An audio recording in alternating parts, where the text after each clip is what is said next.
Hey guys, this is Henry from OBEDIA again. Today we're going to keep working on our Cubase windows, and more specifically, we're going to learn about the Mixconsole window. So let's go ahead and open Cubase. And there it is.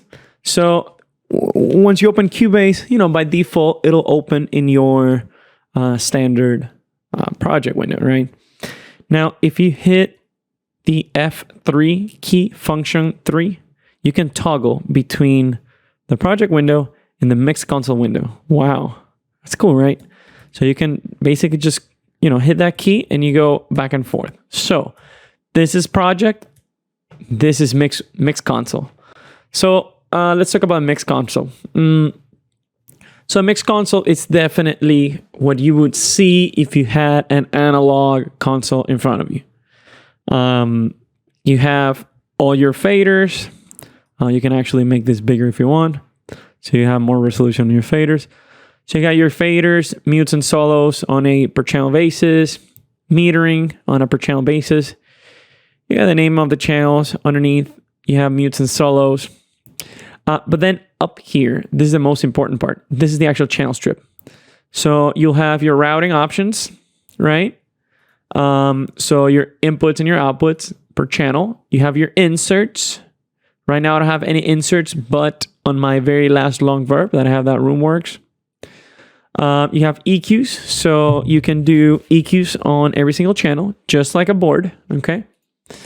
You have an actual channel strip that is contained by a gate, a compressor, and another EQ. Okay. You have actually an EQ, and you also have saturation limiter and other tools. Okay, this is all Cubase stuff. Okay, you also have sense. Right now I don't have any sense set up, but you can do sense in parallel from there.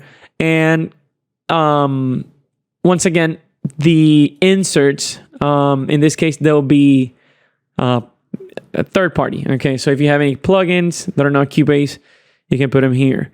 While here on the strip, this is all Cubase stuff. So basically you have your channel strip that flows top to bottom in a serial fashion, and once you hit the fader, it'll go out to whatever output your channel is assigned to.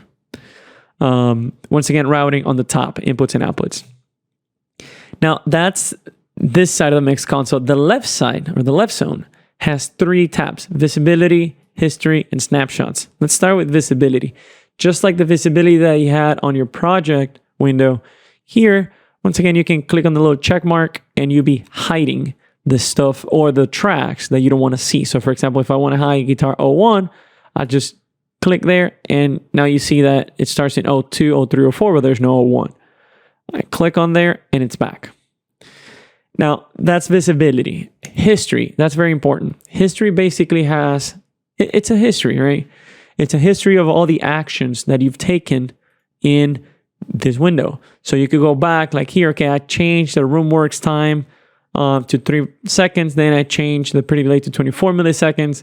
And you can see a time, like this happened at 6:40:08, this 6:40:12, 42:23. So just by clicking on it, you'll be going back in time if you make a mistake or something like that. And then you have snapshots. I don't have any snapshots saved, but basically, if there is a configuration of this mix window that you like, that you know that it works, you can save a snapshot of that and just recall the snapshot. So every time you have a configuration, let's say you have, okay, let's say it's a 4-piece band. Okay, let's say it's 2 guitars, a bass, and a drum kit, and then a couple of vocalists. Okay, if you have a configuration of your mix console with your processing and your EQ and so on and so forth that you know that you like, you can save that as a snapshot and then just recall it. So if today you recorded that band and tomorrow comes another band with the same configuration, different players, you can basically just recall that snapshot and just tweak. So that's the Mixconsole in Cubase, Mixconsole window. Once again, F3, the key on your keyboard, F3 function 3, will toggle back and forth between project window, Mixconsole window, project window, Mixconsole window. So that's it for today. Stay tuned for the next videos. If you have any other questions, please call us from OBEDIA and PC Audio Labs, and we're going to be happy to help you. We will see you very soon. Bye-bye. Want to learn how to produce music using this, or using that, or using all of these? Have you been watching videos, reading manuals, blogs, and trying to figure out everything that it takes to be a music producer? Do you have a bunch of music gear that you purchased and you still haven't made any music? Well, then you need OBEDIA, the world's only one-on-one digital audio training and tech support service. Check out the link below for a special new subscriber offer.